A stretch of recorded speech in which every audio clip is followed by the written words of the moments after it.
As soon as the Ventos do Norte got stuck, colonists faced silence. The grinding of ice against the wooden hull ceased abruptly, replaced by an emptiness so profound it seemed to press against the ears. Captain Thomas Holland stood on the frozen deck, his breath forming clouds in the Arctic twilight, and understood immediately what this silence meant. They were no longer travelers, they were prisoners of the ice. It was September 18, 1847, and the ship carrying 63 souls toward what they hoped would be new settlements in the Northern Territories had become motionless. The Ventos do Norte, a sturdy merchant vessel refitted for colonization, sat locked in pack ice 17 miles from the nearest visible land. The sun, already low on the horizon at midday, would soon disappear entirely for the long polar night. Thomas had sailed these waters before, but never this late in the season. Circumstances had delayed their departure from Scotland by 6 crucial weeks. Equipment failures, a smallpox outbreak in port, and bureaucratic complications with their colonial charter had pushed them into dangerous timing. Now they faced the consequences of those delays. The ice had closed around them gradually over 3 days, first appearing as scattered floes, then consolidating into an unbroken plain that stretched to every horizon. The ship's timbers groaned occasionally as the ice shifted, but mostly there was only that profound quiet. No wind, no waves, just the endless white expanse, and the ship suspended within it like a fly in amber. "How long?" asked William Grayson, the ship's first mate, joining Thomas at the rail. Thomas studied the ice carefully before answering. "Until spring thaw at earliest. 5 months. Perhaps 8. William nodded slowly, absorbing this reality. Both men understood what winter in the Arctic meant. They had supplies calculated for a 2-month voyage, with emergency reserves for another month. They had shelter in the ship itself, but no preparation for an Arctic winter encampment. Below deck, the colonists gathered in the main hold, their conversations creating a low murmur of uncertainty. There were families among them, 17 children, ranging from infants to teenagers. There were craftsmen and farmers, a physician named Dr. Catherine Moore, a carpenter named James Fletcher, and various others seeking new lives in territories promised to be rich with opportunity. Margaret Holland, Thomas's wife and the unofficial leader among the women, moved through the crowd with practiced calm. She had sailed with her husband for 15 years and had developed an instinct for maintaining morale during difficulties. Her presence steadied people. Her voice carried authority without harshness. "We'll need organization," she said quietly to Catherine Moore as they stood near the galley. "Routine, purpose, tasks. Idleness in confinement breeds problems." Catherine agreed. As the only physician aboard, she understood the psychological dimensions of their situation perhaps better than anyone except Thomas. "Fear and boredom," she observed. "Those will be our main adversaries, not the cold itself." As the weak September sun dipped below the horizon that evening, Thomas called everyone to assembly. The hold fell silent as people gathered, their faces lit by oil lamps that cast wavering shadows on the wooden walls. Children clung to their parents. Young men tried to appear brave. Older travelers wore expressions of resigned concern. "We are frozen in," Thomas began without preamble. "The ice has locked around our hull, and we will remain here until spring brings the thaw. This means we face approximately 6 to 8 months in this location." He let the words settle, allowing the reality to sink in before continuing. "We have challenges ahead, but we also have advantages. We have shelter, we have each other, we have skills and knowledge. What we must do now is organize ourselves not as passengers on a voyage, but as a community in temporary settlement." The speech was neither falsely optimistic nor despairing. Thomas spoke with the matter-of-fact tone of someone describing work that needed doing. This approach resonated with his audience, practical people who understood hardship and labor. But would it be enough to sustain them through the darkness ahead? Our supplies must be rationed immediately, Thomas continued. William will inventory everything we have: food, fuel, medical supplies, tools, everything. We'll establish daily rations calculated for 8 months, with a reserve portion for emergencies. James Fletcher, the carpenter, raised his hand. What about the cold? This ship isn't built for winter quarters. We'll insulate, Thomas responded. We'll use every material available: cargo tarps, spare canvas, even our extra clothing. We'll seal gaps, build internal windbreaks, create smaller, heated spaces within the hold. James, you'll lead that work. What about hunting? Asked Robert Thompson, a young farmer with Arctic experience from his childhood in Norway. Seals, if we can find breathing holes. Polar bears, though they're dangerous. Birds, though most have migrated south by now. Thomas nodded. Hunting parties will go out, but with extreme caution. No one goes alone. No one goes beyond sight of the ship. We cannot afford to lose anyone. The meeting continued for another hour, establishing committees and responsibilities. Margaret would oversee food preparation and distribution. Catherine would maintain health monitoring and sanitation protocols. James would lead the insulation and heating projects. William would manage the inventory and rationing systems. Robert would organize hunting and ice fishing operations. By the time people dispersed to their sleeping areas, a framework existed: structure against chaos, purpose against despair. It was a beginning.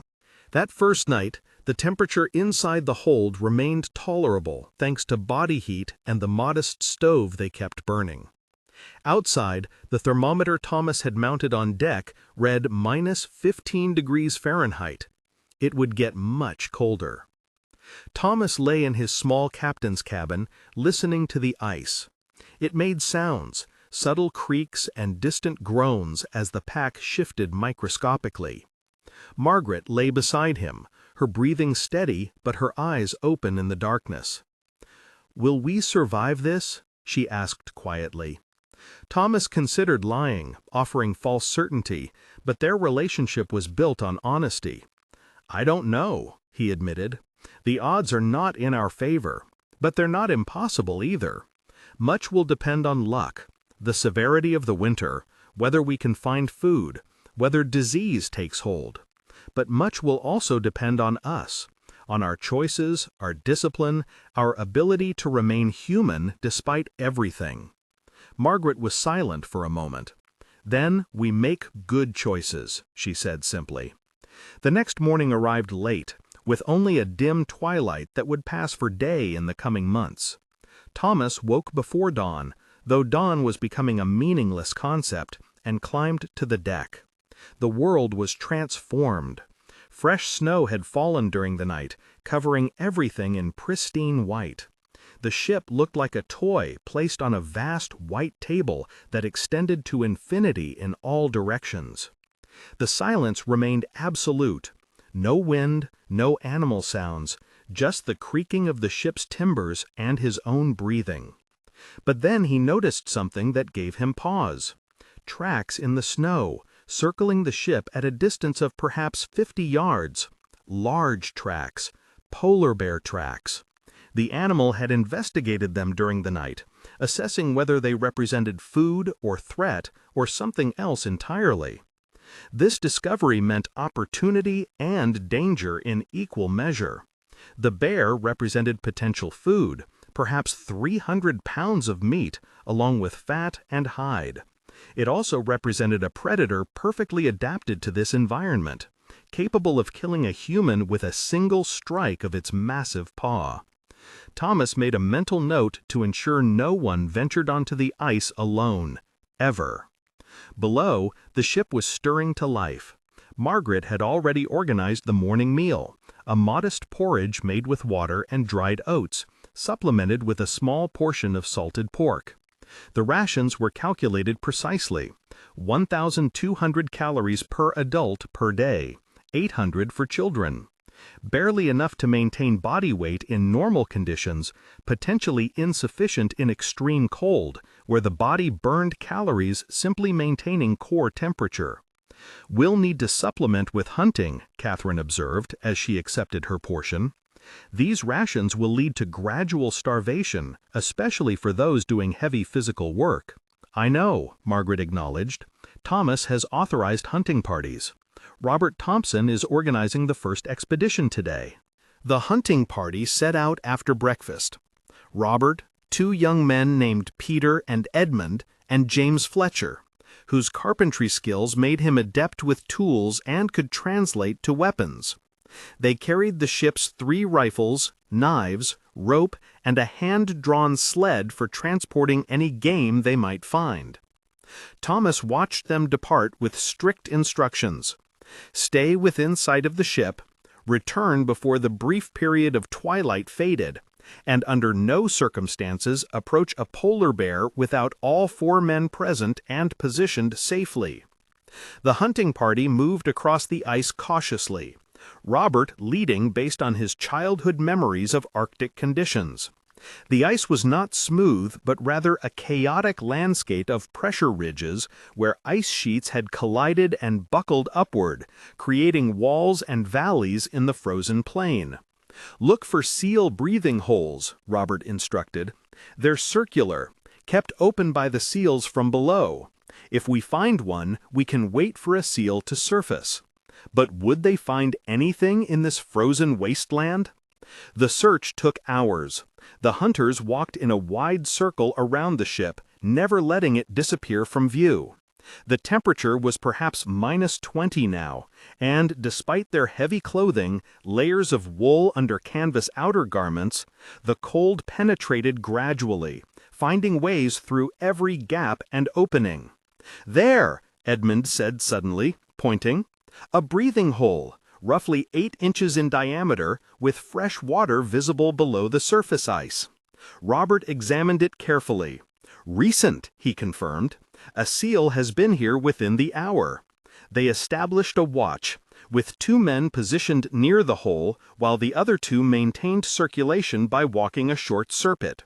The wait was long and cold. An hour passed, then 2 hours. The weak light began to fade. "We should return," James suggested. "We can come back tomorrow." But just as they were preparing to leave, the water in the breathing hole rippled.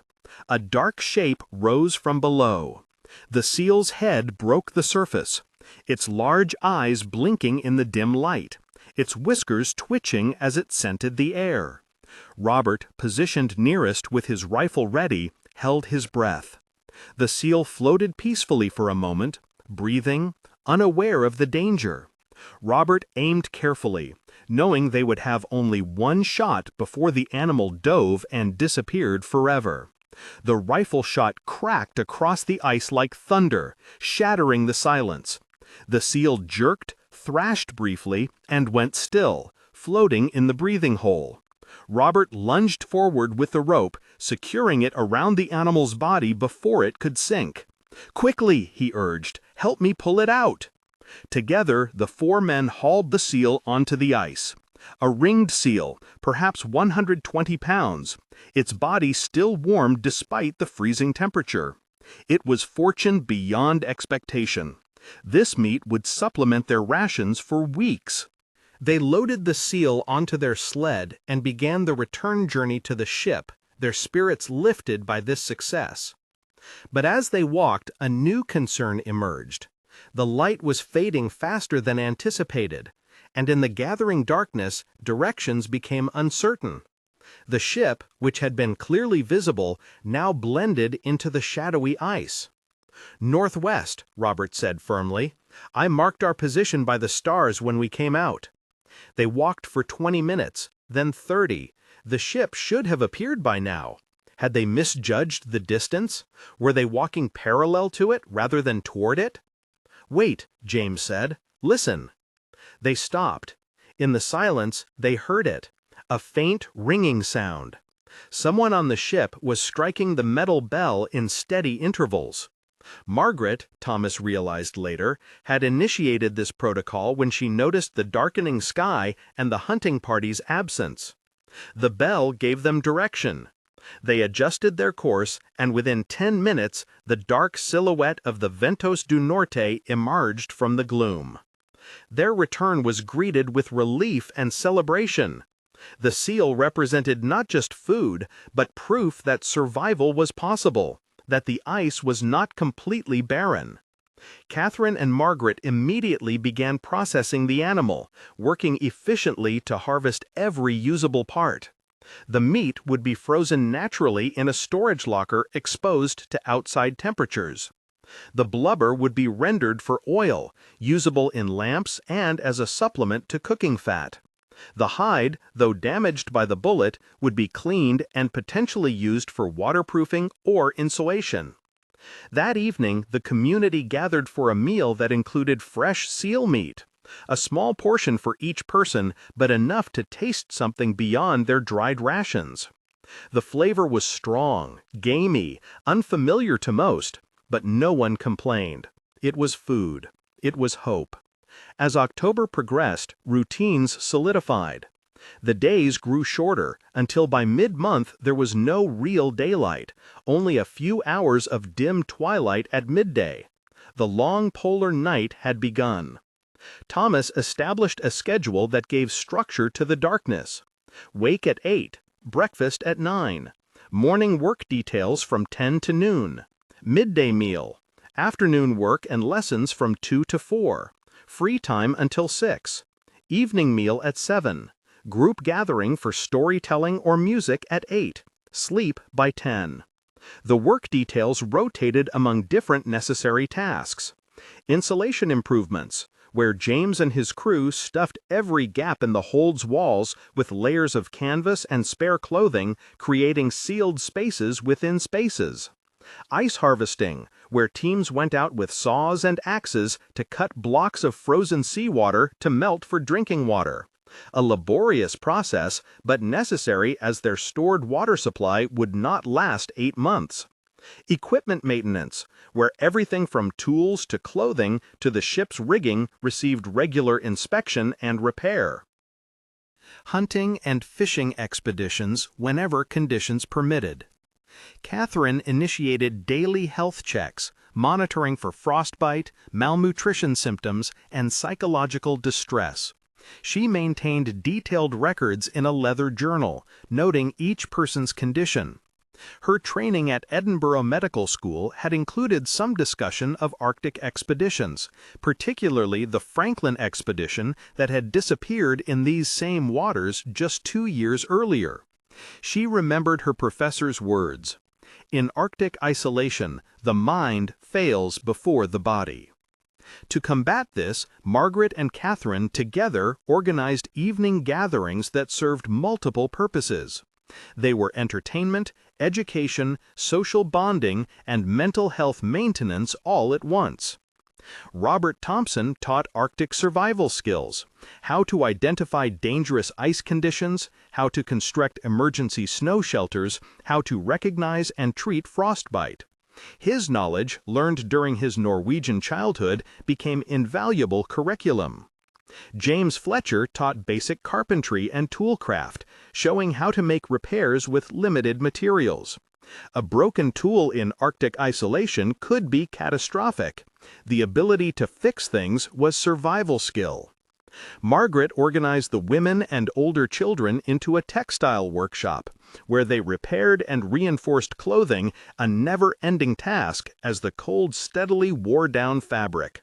She also initiated a school for the younger children, maintaining their education despite circumstances. Reading, arithmetic, geography, history, the subjects provided normalcy and purpose. Thomas taught navigation and astronomy, taking small groups to the deck during clear nights to identify stars and constellations. The Arctic sky, free from any light pollution and often brilliantly clear, offered spectacular celestial displays. The northern lights danced regularly across the sky, curtains of green and purple light that seemed to ripple and flow like wind-blown silk. But would these activities be enough to sustain them through the long darkness? By early November, they had been trapped for 6 weeks. The temperature had dropped to -30 Fahrenheit, and venturing outside required extensive preparation. Exposed skin froze in minutes. Breathing without covering one's face became painful as the cold seared lungs. Movement became slower, more deliberate, as every action required extra effort.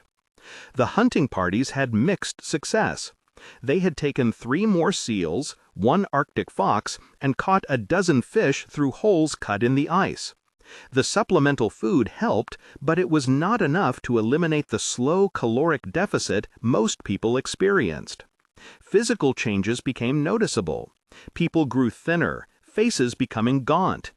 Energy levels decreased. Minor tasks required more effort.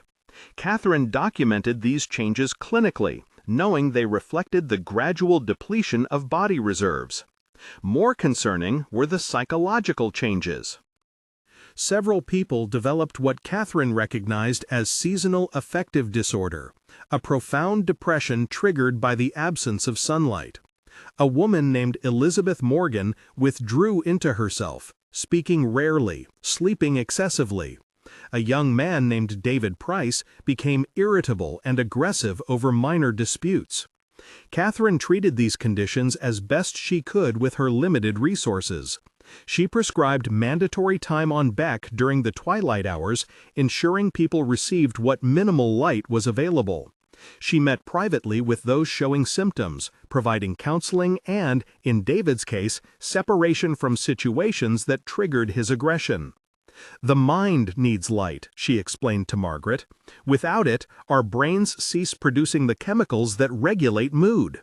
Some people are more susceptible than others." One evening in mid-November, a crisis erupted that tested the community's cohesion. A portion of the salted meat stores, approximately 50 pounds, was discovered to be contaminated with mold and spoilage, rendered inedible. The loss represented 2 weeks of rations for the entire group. William Grayson delivered this news at the evening gathering, his voice steady but his expression grave. "We must reduce rations by approximately 15% to compensate for this loss while maintaining our reserve." The reaction was immediate. Angry voices rose in protest. People were already hungry. Reducing rations further seemed unbearable. David Price stood and shouted accusations of mismanagement. Others joined in the complaints. Thomas raised his hand for silence. When the noise subsided, he spoke quietly. "This is no one's fault. Spoilage happens, especially in these conditions. We can blame and argue, or we can adapt. I prefer the latter." "Easy for you to say," David shot back. "The captain's rations are likely more generous than ours." Margaret stood before Thomas could respond. "My husband and I eat exactly the same portions as everyone else. You can watch us at every meal if you doubt this. The same goes for the leadership group. William, Catherine, James, Robert. We share equally in abundance and scarcity alike." Her statement, delivered with calm dignity, diffused the tension. People knew Margaret's reputation for fairness. If she said they ate equally, it was true.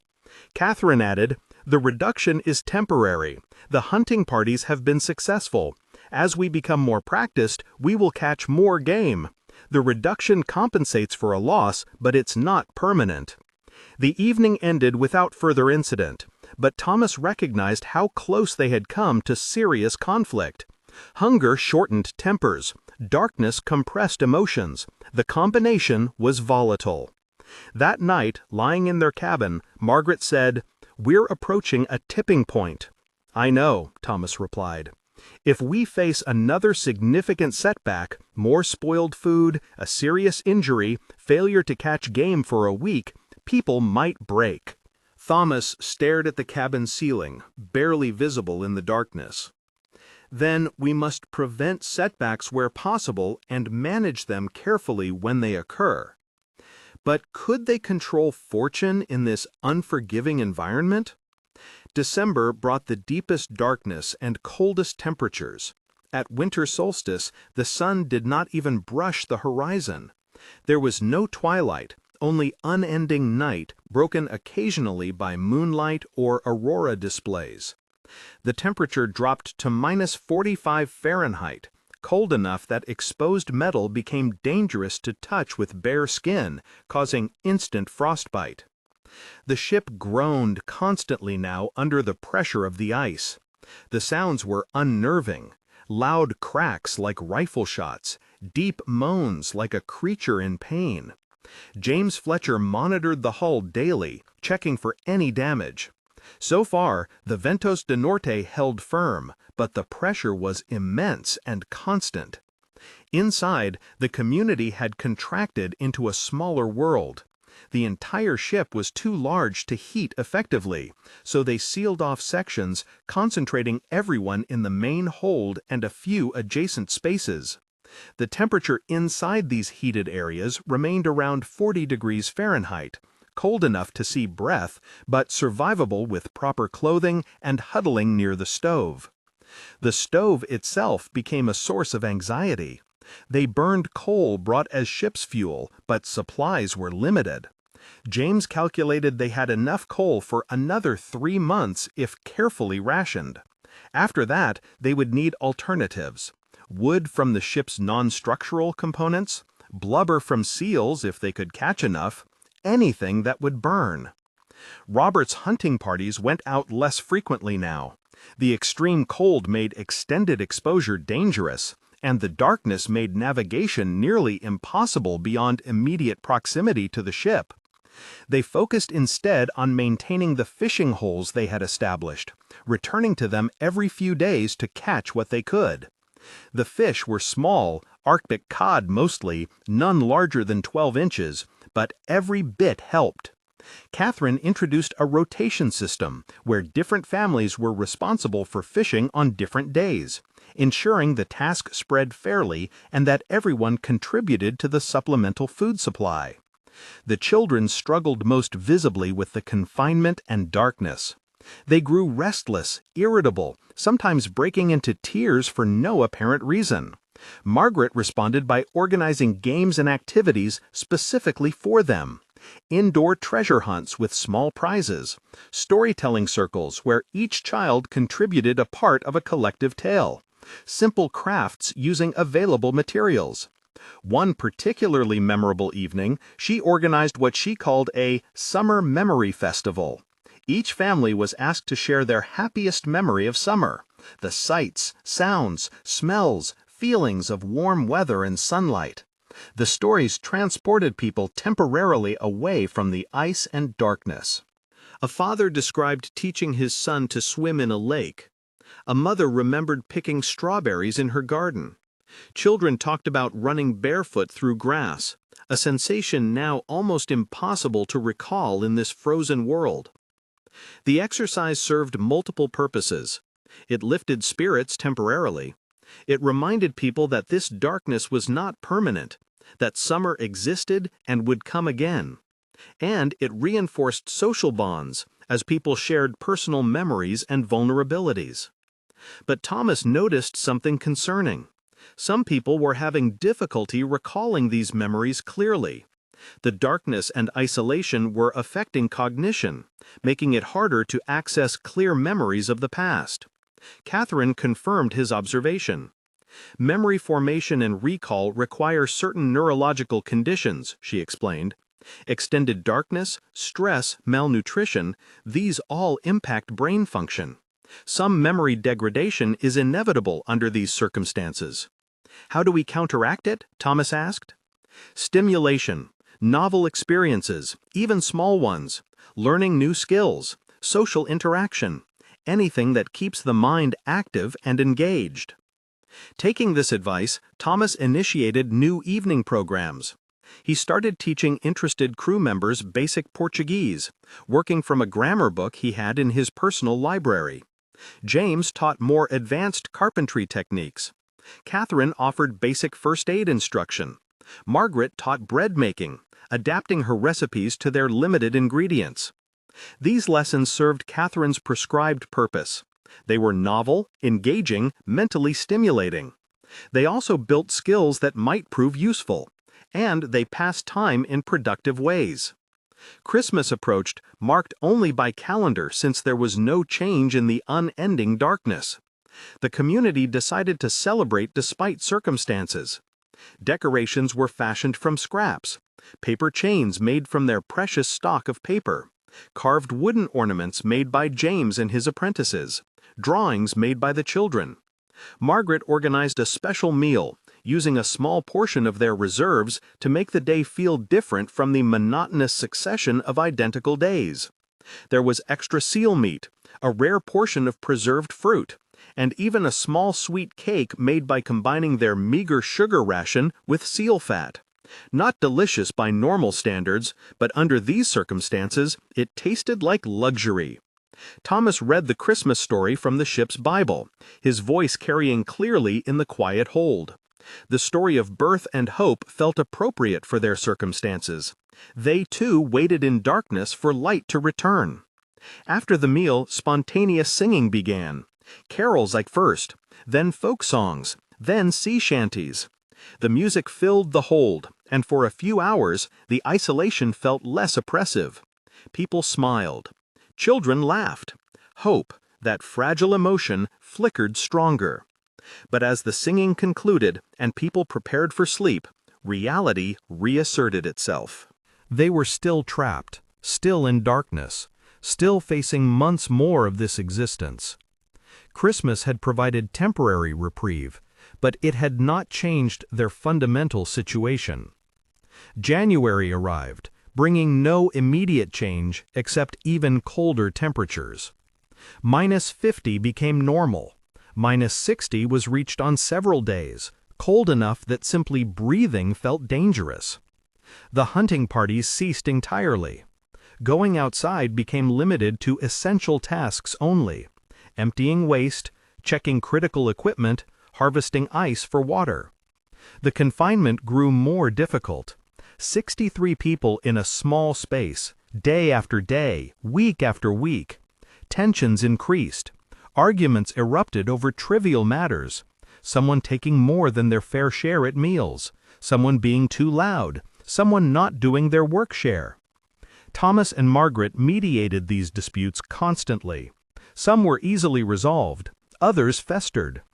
David Price, whose aggression had caused problems earlier, got into a physical altercation with another young man over a perceived insult. Thomas separated them and assigned them to different work details, keeping them apart. Elizabeth Morgan, the woman who had withdrawn into depression, worsened. She stopped eating adequately, pushing away her rations. Catherine force-fed her sometimes, concerned about starvation. But without proper psychiatric medication, there was only so much she could do. "She needs sunlight," Catherine told Thomas privately. "She needs hope. But I can't provide either." The lowest point came in late January. A child, a girl named Sarah Fletcher, James's 8-year-old daughter, developed a severe fever. Catherine worked frantically to treat her, using their limited medical supplies: willow bark for fever reduction, cool compresses, constant monitoring. The entire community held its collective breath. They all knew what a child's death would mean psychologically. It would shatter the fragile hope they maintained, the belief that they could survive this. Catherine stayed with Sarah for 3 days straight, barely sleeping. Margaret assisted, as did Sarah's mother, Anna. The fever climbed to dangerous levels. Sarah became delirious, calling out for things that weren't there. At one point, her temperature reached 105 degrees Fahrenheit. On the 3rd night, the fever broke. Sarah woke, weak but lucid, asking for water. Catherine slumped with relief, tears streaming down her face. The crisis had passed. But it had been close, too close. The incident galvanized the community in unexpected ways. People who had been bickering set aside their disputes. Work details functioned more smoothly. There was a renewed sense of unity, of being in this together, of needing each other. As February began, small signs suggested hope. The daily periods of twilight at midday grew minutely longer. It was barely noticeable, minutes only, but the trajectory was clear. The sun was returning. Slowly, incrementally, but definitively. Thomas announced this at the evening gathering, using his navigational instruments to demonstrate the change. By mid-February, we'll have actual sunlight briefly. By March, several hours of daylight. By April, the sun will be above the horizon more than below it. The news lifted spirits remarkably. People needed hope, and the sun's return provided concrete, measurable hope. It was not wishful thinking or empty optimism. It was celestial mechanics, inevitable as gravity. The hunting parties, which had been suspended during the extreme cold and darkness, prepared to resume. Robert planned expeditions for late February when there would be enough light to navigate safely. But would the sun's return bring salvation or new challenges? By late February, the first genuine sunlight appeared. A sliver of sun touching the horizon at midday, lasting perhaps 10 minutes. The entire community came on deck to witness it, bundled in every piece of clothing they possessed. The sun appeared as a bright arc, almost painful to look at after months of darkness. Its light, though weak, transformed the ice plain, making it sparkle and glow. People stood silently, faces turned toward that blessed light, some crying openly. "I had forgotten," Margaret whispered. "I had actually forgotten what the sun looked like." Thomas held her hand, equally moved.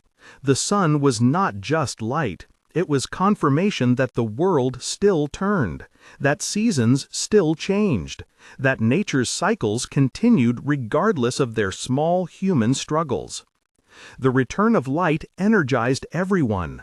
Work details became more productive. People smiled more readily. Even the food, unchanged in substance, seemed to taste better. Catherine noted measurable improvements in her health assessments: better mood, more energy, improved cognitive function. The hunting parties resumed with renewed vigor. With light for navigation and slightly warmer temperatures, only -30 now, longer expeditions became possible. Robert led expanded teams, traveling up to 2 miles from the ship, exploring the ice for game. Their success improved dramatically. In 1 week in early March, they took 4 seals, 2 Arctic foxes, and even a small polar bear that Robert and 5 men cornered and killed after careful stalking. The bear provided massive amounts of meat and fat, enough to supplement rations for a month. With better nutrition came better health. People regained some of the weight they had lost. Energy levels increased.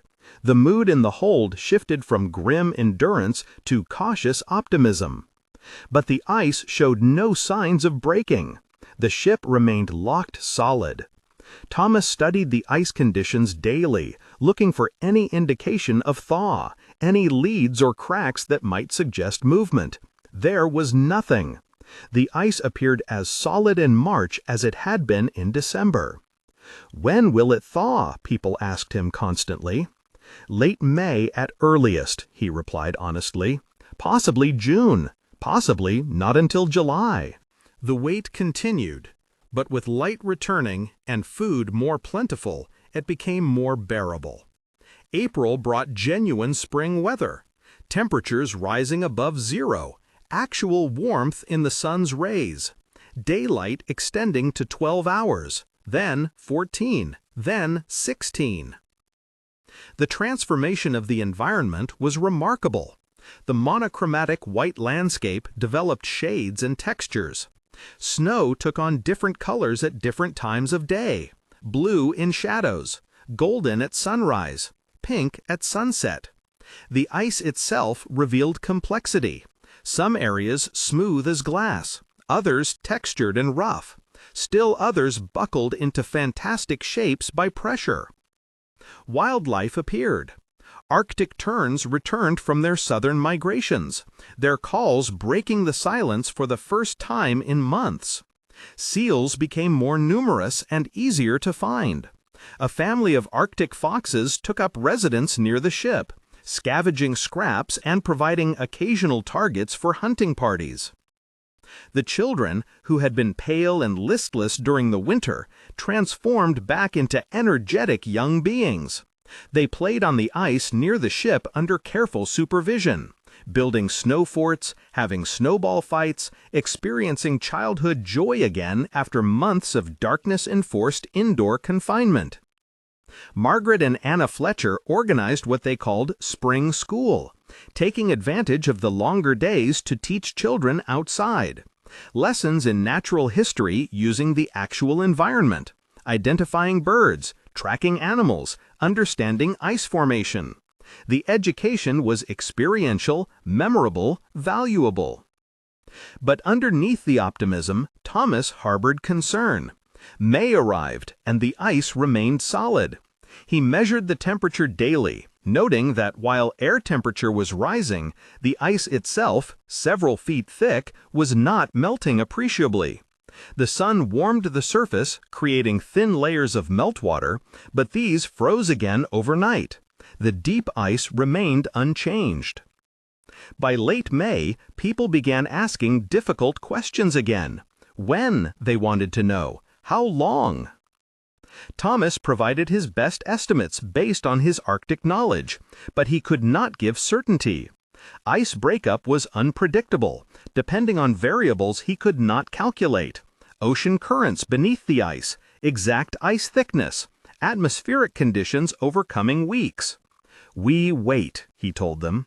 "We have no choice." June brought the midnight sun, continuous daylight, the sun never setting, just circling the horizon. It was disorienting in its own way, as problematic for sleep as the winter darkness had been. But people accepted this difficulty gladly. Light was life. Darkness had nearly broken them. The hunting became so successful that they actually began building surplus stores. Seal meat was dried and preserved. Foxes were trapped regularly. Fish were caught in increasing numbers, as the ice fishing holes remained open even at night in the continuous daylight. James Fletcher and his crew, no longer needed for constant insulation work, turned their skills to building. They constructed an ice house on the ice beside the ship, a structure made of ice blocks shaped like an igloo but larger, that could store frozen meat and provide auxiliary shelter if needed. The community began to relax, to believe they had survived the worst. Children played freely. Adults worked outside for extended periods. Evening gatherings became cheerful rather than exercises in maintaining morale. Then, on June 14th, at approximately 2 p.m., everyone heard it. A sound that started as a low rumble, building to a thunderous crack. The ice was moving. Thomas rushed to the deck, followed by everyone else. Around the ship, cracks appeared in the ice, dark lines spreading like spider webs across the white surface. The grinding sound grew louder as ice sheets, pushed by currents from below, began to shift and collide. "Everyone inside," Thomas commanded. "Now!" The ice could crush the ship if it shifted wrongly, or it could free them. There was no way to know. They could only wait and watch. For 3 hours, the ice moved. Pressure ridges buckled and collapsed. New cracks opened. Existing cracks widened. The ship groaned under changing forces. At one point, the hull tilted at a 5-degree angle as ice pushed from one side. Then, as suddenly as it began, the movement stopped. When the sounds faded, Thomas ventured back on deck. The scene had transformed. What had been a solid plain was now a fractured landscape of ice floes separated by leads of open water. The leads were narrow, some only a few feet wide, But they were open water, liquid water, for the first time in 9 months. The ship, however, remained locked in its particular ice floe. They were no longer trapped in an infinite frozen plain, but they were still not free. The ice around the hull remained solid, refusing to release. "How long now?" William asked. "Days," Thomas estimated, "maybe a week. The ice will continue breaking up. Eventually, our section will fracture enough to free us." But would they be freed intact, or would the ice crush them in its final throes? The next few days were anxious. The ice continued its slow, grinding transformation. Each day brought new configurations, new cracks, new leads. The hunters could no longer venture far. The ice was too unstable, too dangerous. They focused instead on fishing from the leads, finding the open water remarkably productive.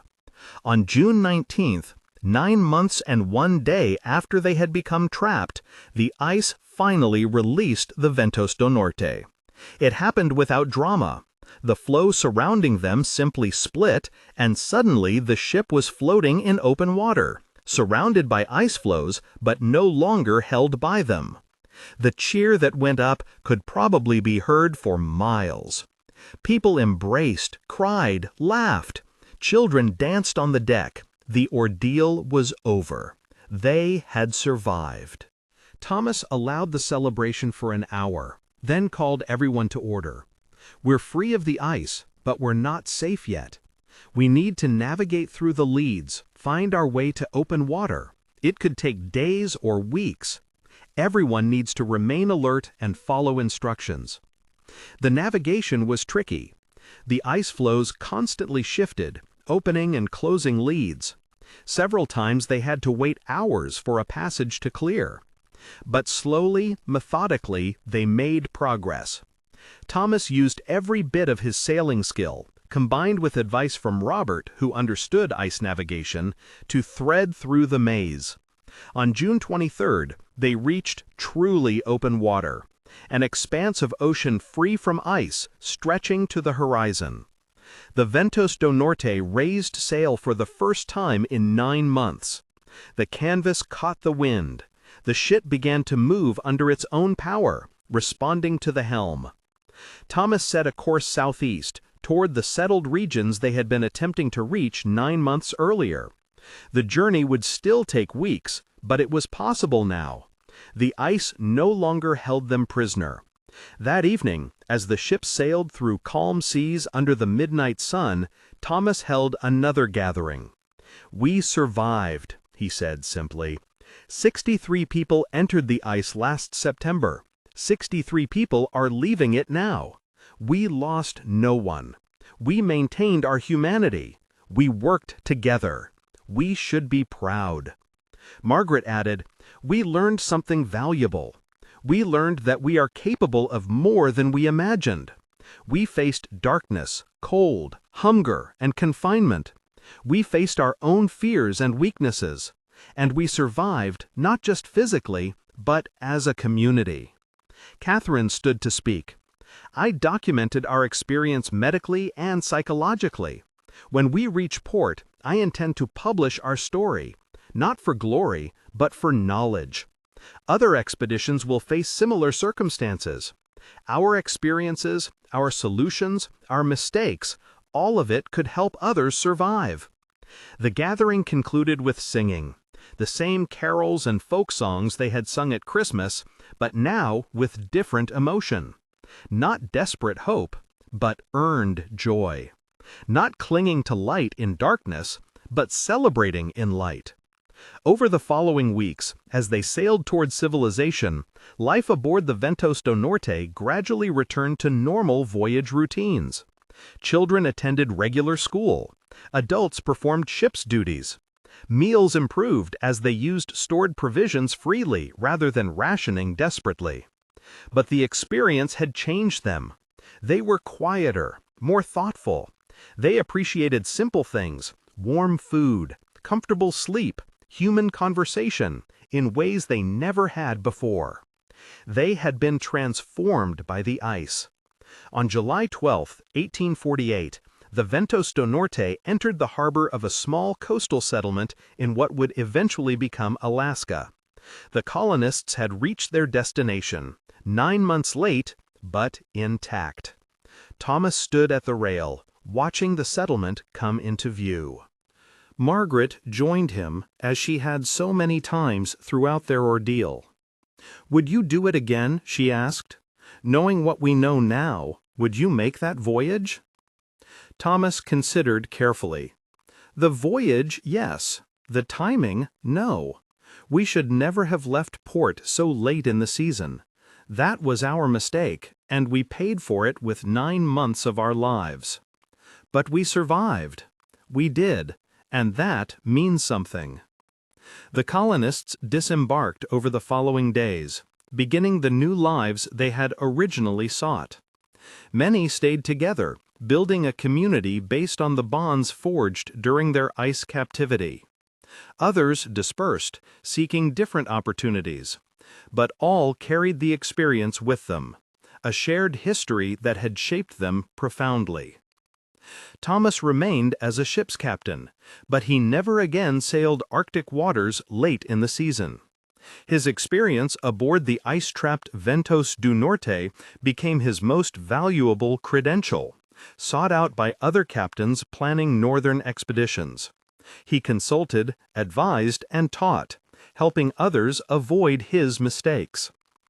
Catherine published her account as promised, a detailed medical and psychological study of human survival in extreme isolation and confinement.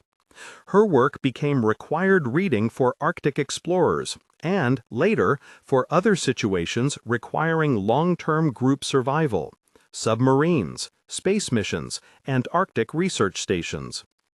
Margaret became an advocate for proper expedition preparation, speaking to geographic societies and government bodies about the lessons learned.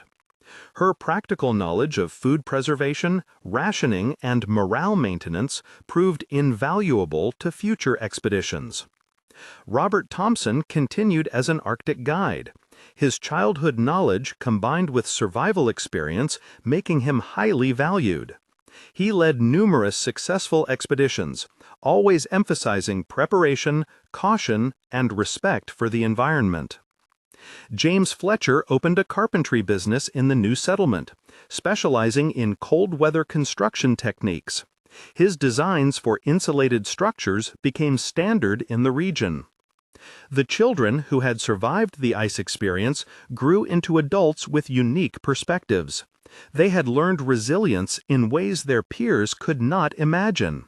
They understood hardship, patience, and community. Many became leaders in their adopted homeland, bringing those lessons to bear in building new societies. As years passed, the story of the Ventos do Norte became legend in Arctic exploration circles. Not because of its dramatic nature, many expeditions faced worse circumstances, but because of its outcome. They had survived intact, without loss, through preparation, discipline, and community cohesion. They had done what many expeditions failed to do. They had remained human. The silence that had greeted them when the ice first closed in had seemed like an ending. It had felt like death approaching, like hope extinguishing. But in that silence, they had found something unexpected. They had found themselves. They had discovered capabilities they did not know they possessed. They had learned that human resilience, properly directed and supported, could overcome remarkable obstacles. The ice had tested them. The darkness had challenged them. The isolation had pressed upon them. But they had endured. More than endured. They had lived, fully and completely, even in those most extreme circumstances. As Thomas reflected years later in comfortable retirement far from Arctic waters, he realized that those 9 months on the ice had taught him more about human nature than all his other experiences combined. He had learned that people are simultaneously fragile and strong, that community is not optional but essential, that purpose and structure matter as much as physical resources, and that hope, that most intangible of qualities, is often the difference between survival and surrender. The Ventos do Norte sailed for many more years after its Arctic ordeal, carrying cargo and passengers to various destinations.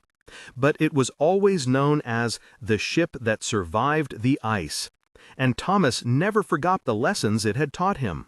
When it finally retired from service, too old and worn for continued duty, parts of its wood were salvaged and made into commemorative items for the survivors and their families, small reminders of what they had endured together. The final piece, a section of the ship's deck where Thomas had stood so many times watching the ice, became part of a memorial erected in the settlement they had founded. An inscription read simply, "As soon as the Ventos do Norte got stuck, colonists faced silence. In that silence, they found strength." The memorial still stands today, a testament to human resilience in the face of nature's most extreme challenges. Visitors read the inscription and often wonder about the story behind it. What was it like to face that silence? How did they survive? What kept them going through months of darkness and cold? The answers, documented in Catherine's journals, Margaret's accounts, and Thomas's logs, are both simple and profound. They survived through preparation, discipline, community, and adaptability.